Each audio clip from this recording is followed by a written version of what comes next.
ہوگی۔ حضرت ابو سعید ابو الخیر کی اس ایک ربائی پہ ہم بات مکمل کرتے ہیں۔ آپ فرماتے ہیں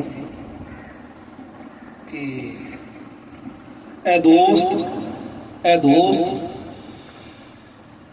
کہ اے میرے دوست، جورے تو از آن کشم کہ میں تیرا ظلم، تیری آزمائش اس لیے برداشت کرتا ہوں کہ روئے تو ناکوست، کیونکہ تیرا چہرہ بڑا خوبصورت ہے۔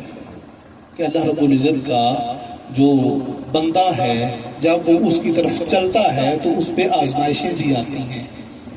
آپ فرماتے ہیں کہ اس کی طرف سے آنے والی آزمائشیں میں اس لیے برداشت کرتا ہوں کہ وہ بڑا خوبصورت ہے، ساری کی ساری حسین چیزیں اسی کی تخلیق کی ہوئی ہیں، اور وہ خود کتنا حسین ہوگا، خود کتنا مہربان ہوگا۔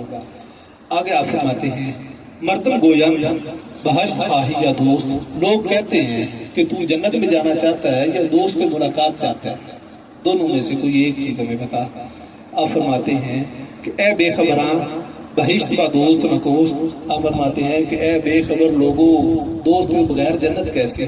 بے سکونی تو وہاں پہ بھی ہوگی جب دوست میسر نہیں ہوگا۔ جس بندے کے ساتھ دل لگی ہوتی ہے، بندہ چاہے لاکھ آسائش میں بیٹھا ہو، دل بے قرار رہتا ہے کہ وہ فلاں بندہ بھی ساتھ ہوتا تو پھر آج کیا ہی بات ہوتی۔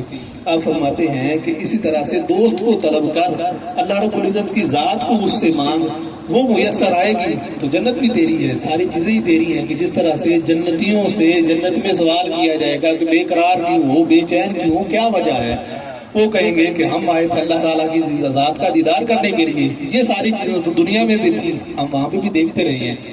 اللہ رب العزت فرماتا ہے کہ پھر میں انہیں اپنا دیدار کرواؤں گا، اور وہ کہیں گے کہ اب وہ جنت ہے جس کی ہم خواہش لے کے آئے تھے۔ یہ باقی چیزیں تو وہ دنیا والی ہیں جو وہاں پہ ہم چھوڑے رکھے ہیں، اور یہاں پہ بھی ہمیں وہی چیزیں تم نے دکھا دی ہیں۔ آگے آپ فرماتے ہیں کہ میں وہ آنکھیں رکھتا ہوں جو دوست کے دیدار سے معمور ہیں۔ کہ جب دل کی آنکھ کھل جاتی ہے تو پھر بندہ زمین پہ رہتے ہوئے اس کے نظارے دیکھتا ہے۔ جیسے شمشیر پاک فرماتے ہیں کہ آنکھ دل والی جدو کھل جاندی، عرش فرش ہوئے یکساں دے۔